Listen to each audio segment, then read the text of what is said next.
शोम्पेन आदिवासी समूह 2011 में इनकी संख्या थी 229। ये दुनिया की सबसे ज्यादा अलग थलग आदिवासी समुदाय में से है। ये बसते हैं भारत के निकोबार द्वीप समूह में। अगर इन 200 लोगों के पास वाकई भाषा हो तो वो जानना चाहेंगे कि विकास आपका होने वाला है, यहां तक कि देश आपका है, लेकिन विकास के नाम पर हमारे जंगल, हमारा अधिवास, हमारी प्रकृति क्यों छीनी जा रही है, बेची जा रही है। इसी को राहुल गांधी ने इकोलॉजिकल थेफ्ट कहा। ये बहुत बड़ा आरोप है जो लीडर ऑफ अपोजिशन ने कहा।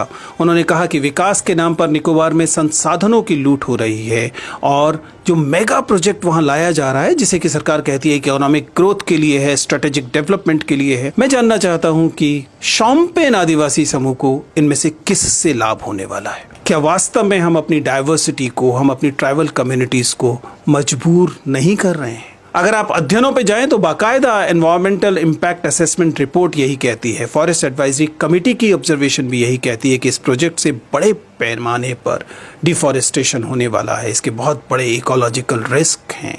और सच्चाई ये है कि जिसे हम बायोस्फीयर रिजर्व कहते हैं, जिसे यूनेस्को ने माना है कि वो ग्लोबली इंपॉर्टेंट इकोसिस्टम है, वहां पर कटाई होगी। वहां पर कई ऐसी स्पीशीज जो केवल वहीं पाई जाती हैं, वे समाप्त हो सकती हैं। और जाहिर है कि ये जो ट्राइबल ग्रुप है और इसके अलावा जो वहाँ सेटलर्स निकोबारी आदिवासी लोग हैं, वे लगातार इस प्रोजेक्ट के खिलाफ हैं। हमें सवाल पूछना चाहिए अपने आप से कि क्या हमारा व्यवहार कॉलोनियल तो नहीं है? कहीं ऐसा तो नहीं हम औपनिवेशिक तरीके से इन चीज़ों को केवल संसाधन के तौर पे देखते हैं? हमें ज़मीन जो है वो एक संसाधन भर दिखाई देती है।